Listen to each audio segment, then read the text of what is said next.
Hatchery তৈরি করা যায়। হ্যাচারি পুকুর লাগে যদি ব্যবসা বিক্রি করতে করতে হয়। তো আসলে হ্যাচারিটা হয়েছে তেমন কিছু নয়। এখানে আসা একটা ওভারের ট্যাঙ্কি, এইখানে দেখছেন যেটা হাউস, এটাকে বলে সার্কুলার ট্যাঙ্কি। আর এই যে জিনিস পুকুর এবং ব্রুড মাছ। ব্রুড মাছ বলতে যেটা বোঝায় যে মা মাছ, মা বাবা মাছ, যেটা বড় মাছ সেটা হচ্ছে ব্রুড মাছ। তো আমরা হ্যাচারিতে যেটা রেণু উৎপাদন করার জন্য প্রথম যেটা করা হয় সেটা হচ্ছে আমরা যখন রেণুটা মাছের যে পোনাটা, এটা সাধারণত বৈশাখ জ্যৈষ্ঠ মাসের দিকেই ভালো হয়। যেমন ইংরেজি মাস ধরলে এপ্রিল থেকে জুন, জুলাইয়ের ফার্স্ট উইক পর্যন্ত, ফার্স্ট বা সেকেন্ড উইক পর্যন্ত এটার একটা পিক আওয়ার থাকে, মানে এই সময়টাই হয়, পরে আর খুব একটা ভালো আসে না। তো আমরা যখন, তবে দক্ষিণ অঞ্চলে অনেক সময় যদি বৃষ্টি বেশি হয়ে যায়, যদি অতিরিক্ত বৃষ্টিতে মাছের ডিমটা আগে নষ্ট হয়ে যায়। মাছ, কাঠ জাতীয় মাছ পুকুরে ডিম ছাড়ে না, বদ্ধ জলাশয়ে ডিম ছাড়ে না। এটা স্রোতস্বিনী নদীতে, যেমন হালদা, পদ্মা, মেঘনা, এসব জায়গায় যখন ডিম ছাড়ে। তো আমরা এই জন্য যেটা করা হয় প্রাথমিক অবস্থায়, আমরা এই যে পুকুরটাকে, এই পুকুরের যে মাছটাকে এই ডিসেম্বর মাস থেকেই বা জানুয়ারি মাস থেকে, শীতের শেষ বাইরে থেকে একটা ভিন্ন প্রিপারেশন নেই। যেমন মা যখন সন্তান দেয় তখন মাকে একটু ভিন্ন যত্ন নিতে হয়, এরকম আমরা এই মাছগুলোকে একটা ভিন্ন প্রিপারেশন হয়, ওদের আলাদা খাবার দেই, মানে ভালো পুষ্টিকর খাবার দেওয়া হয়।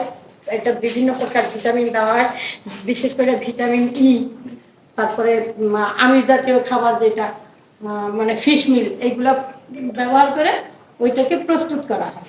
এভাবে মাঝে মাঝে নেটিং করা হয় যাতে তার ভয়টা কাটে, মানে তাকে যখন উঠানো হবে তখন সে ভীত না হয়, এই জন্য মাঝে মাঝে নেটিং করতে হয়, সে স্ট্রং হয়।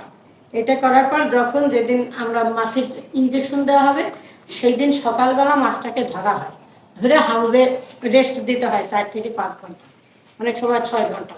এই রেস্ট দেওয়ার পরে ওদের ইঞ্জেকশন করা হয়, কারণ যেটা আগেই বলছিলাম যে আমাদের এই মাছটা স্বাভাবিকভাবে ডিম দিবে না বদ্ধ জলাশয়, তখন এদের ইঞ্জেকশন দেওয়া হয়। 2 প্রকার ইঞ্জেকশন আছে, একটা হচ্ছে পিজি, মাছের মাথা থেকে তৈরি করা হয় একটা, আরেকটা এখন মানে বিভিন্ন কেমিক্যাল মিশ্রিত, যে বাজারে বিভিন্ন নামে ওভারটিম, ওভাটন, বা মানে লিকুইড বা পাউডার, বিভিন্ন নামে, এটা চায়না বা ইন্ডিয়ান ওষুধগুলো, সাধারণত চায়না বা ইন্ডিয়ান ওষুধগুলো এদিকে ব্যবহার করা হয়। যদি পিজি ব্যবহার করা হয় তাহলে 2টা টাইম ইঞ্জেকশন দেওয়া হয়, মানে রেস্ট নেওয়ার, আমি মাছটা ধরার পরে 4 থেকে 6 ঘন্টা রেস্ট নেবে। তারপরে যদি পিজি ব্যবহার করা হয় তাহলে প্রথমবার ফিমেল মাছে একটা ডোজ দেওয়া হয়, 6 ঘন্টা পরে আবার মেল এবং ফিমেলকে আমি যে ডোজটা দিচ্ছি তার হাফ ডোজটা ব্যবহার করতে হবে। এরপরে 6 ঘন্টা পরে সে ডিম দিবে, 6-7 ঘন্টা। মৃগেল মাছটা আগে ডিম দেয়, রুই মাছটা একটু পরে, কিন্তু কাতল মাছটা একটু বেশি দেরিতে ডিম দেয়। তো এরপরে এই ডিম 6 ঘন্টার ডিম দেয়। এইখানে যখন আমি ইঞ্জেকশন দিব, আর যদি আমি যে বাজারে যে ইয়েগুলা কেমিক্যাল যে ইঞ্জেকশনগুলো পাওয়া যায় সেটা যদি ব্যবহার করা হয় তাহলে একটা টাইমে ব্যবহার করা হয়, 6 ঘন্টা পরেই ফিমেল মাছকে যে ডোজটা দেওয়া হয় মেলকে তার অর্ধেক ডোজ দেওয়া হয় এক টাইমে।